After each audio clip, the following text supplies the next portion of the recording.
Hello मेरे प्यारे दोस्तों, मैं आज आप लोगों के लिए थ्रोन ऑफ 10,000 शॉर्ट की लेटेस्ट एपिसोड एक्सप्लेन करने वाला हूँ। इसकी बाकी के एपिसोड ही मैं जल्द इसी चैनल पर डाल दूंगा। तो इस एपिसोड की शुरुआत में ली क्वान जिंग ये हुआ से कहता है, तो आप वही होंगे जो कि मैं अंदाजा लगाया। स्टार किंग की डॉटर और पूरे जियांग डायनेस्टी के अंदर मिंग्यू जितना ही फेमस और उसकी तरह हाई पोजीशन पर मौजूद है। ये हुआ कहती है कि हाँ, तुमने सही कहा, तुम जियांग डायनेस्टी के बारे में काफी कुछ चीजें जानते हो, पर मैं तुम्हारी पर इंटरेस्टेड नहीं हूँ। ये सुनने की बात ली क्वान तो थोड़ा सा उदास हो गई होती है। इसी के साथ माफ करना, मैं तुम्हारी फैमिली मैटर के अंदर इतना ज्यादा इंटरेस्टेड नहीं हूँ, इसी वजह से मैं पीछे हटूंगा। ये सुनने की बात लिन कियाओ कहता है, बड़े भाई क्या आप इसे इग्नोर करना चाहेंगे? पर ये बड़ी बहन तो काफी ज्यादा खूबसूरत है, इसके ऊपर आपको थोड़ा सा इंटरेस्टेड तो होना ही चाहिए। ई भाई उसे समझाते हुए कहता है, मेरी छोटी बहन चाहे कुछ भी हो जाए, वो कितना ही सुंदर क्यों ना हो, मेरे लिए ये मैटर नहीं करता, क्योंकि मेरी पसंद में तो कोई और ही है। ये सुनने की बात लिन कियाओ कहती है, बड़े भाई आपने तो इसके बारे में कभी बात नहीं की,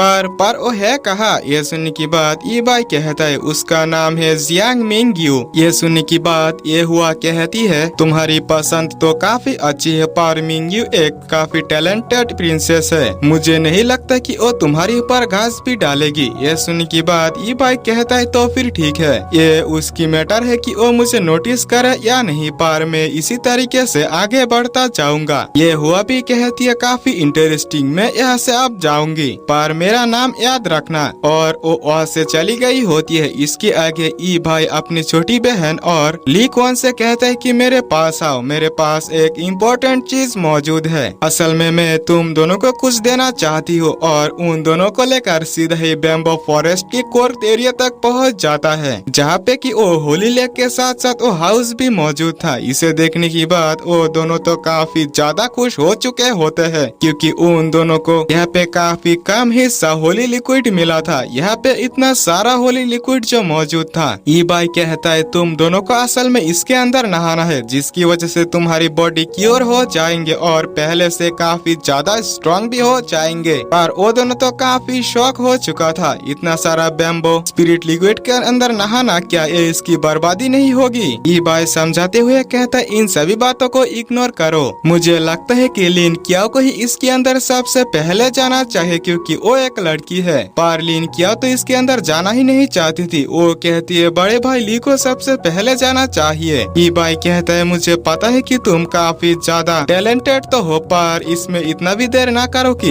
ये मौका तुम्हारी हाथों से छूट जाए, क्योंकि शायद ही हम यहाँ पे दोबारा कभी आएंगे। यह सुनने की बात लिन कियाओ ज्यादा नखरे ना करते हुए सीधा ही उस होली लेक के अंदर पहुँच चुकी होती है, जहाँ पे कल्टीवेशन करते हुए उसकी जो पावर था, यानी कि शॉर्ट सोल बोन था, वो 10th लेवल तक पहुँच चुका था। ली क्वान तो पूरी तरीके से शॉक हो चुका था। ई भाई लिन कियाओ से पूछता है, लड़की तुम तो काफी टैलेंटेड हो, क्या तुम आप बता सकते हो कि तुम्हारी बैकग्राउंड क्या है? लिन कियाओ तो इसके बारे में बताना नहीं चाहती थी। अगली बारी थी ली क्वान की। वो जब इसके अंदर कल्टीवेट करता है, उसकी शॉर्ट सोल बोन जो था वो बस 6th लेवल तक ही पहुंच पाता है। ली क्वान इस हेल्प के लिए ये भाई के आगे झुकते हुए कहता है, मैं इसकी एहसान तुम्हें जरूर से चुकाऊंगा। पर ई भाई कहता है, हम अब से दोस्त है, कुछ ही देर में एंशिएंट डायनेस्टी रूइंस के अंदर जाने वाले हैं। मैं तो सोच रहा हूँ कि इस बैम्बो फॉरेस्ट की इनहेरिटेंस तुम दोनों को भी सिखा दूं। लिन कियाओ कहती है, वैसे मैं इसे नहीं चाहता, मैं अपनी रास्ता खुद बनाना चाहती हूँ। इसके आगे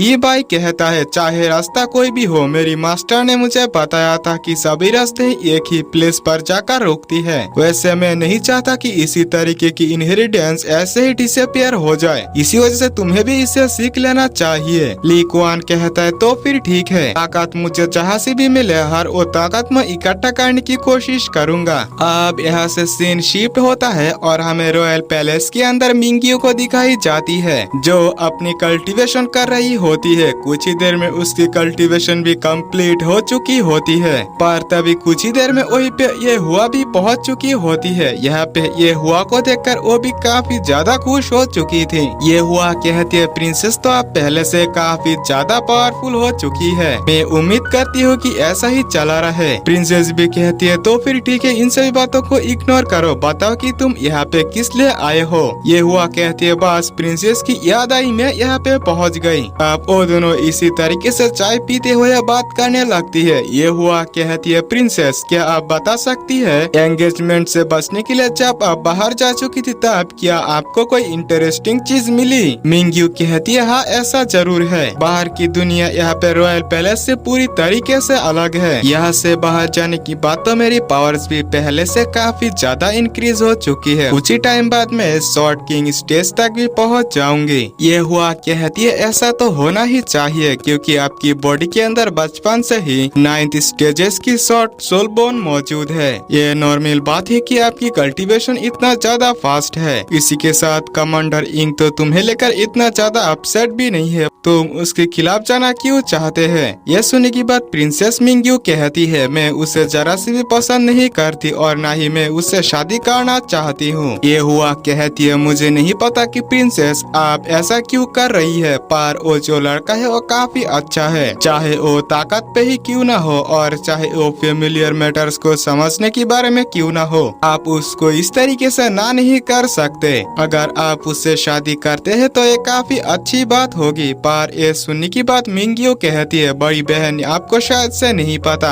प्यार एक ऐसी चीज है जो सबसे पावरफुल या फिर सबसे बेस्ट होने से भी हासिल नहीं हो जाता। मैं जब भी उसके साथ होती हूँ तो काफी ज्यादा अनकंफर्टेबल महसूस करती हूँ। मैं एक ऐसी पर्सन से शादी करना चाहती हूँ जो कि मुझे प्यार करे, यानी कि उसके पास मेरे लिए फीलिंग्स मौजूद हो ताकि वो हमेशा ही मेरे साथ रह सके। ये हुआ कहती है खैर हमारी तरह लड़की को इस तरीके की लड़का कैसे ही मिल सकता है? मिंग्यू कहती है पर बड़ी बहन इन सभी बातों को इग्नोर करिए, आप अपनी बात बताइए कि जाओ चैन किस तरीके की पर्सन है। ये हुआ कहती है तुम्हें तो पता ही है उसके और मेरे अंडर किस तरीके की रिलेशन है, वो मेरी एक भाई जैसा है। अच्छा छोटी बहन क्या आप ई बाय नाम की किसी तरीके की पर्सन को जानते हैं? मिंग्यू काफी एक्साइटेड होते हुए कहती है बड़ी बहन क्या आप उसे जानते हैं, क्या आपने उससे कभी मिली है? ये कहते हुए वो काफी ज्यादा उदास भी हो चुकी होती है। पर ये हुआ कहती है इसका मतलब छोटी बहन आपका उसके साथ ये कहते हुए वो भी एक स्माइल करते हुए कहती है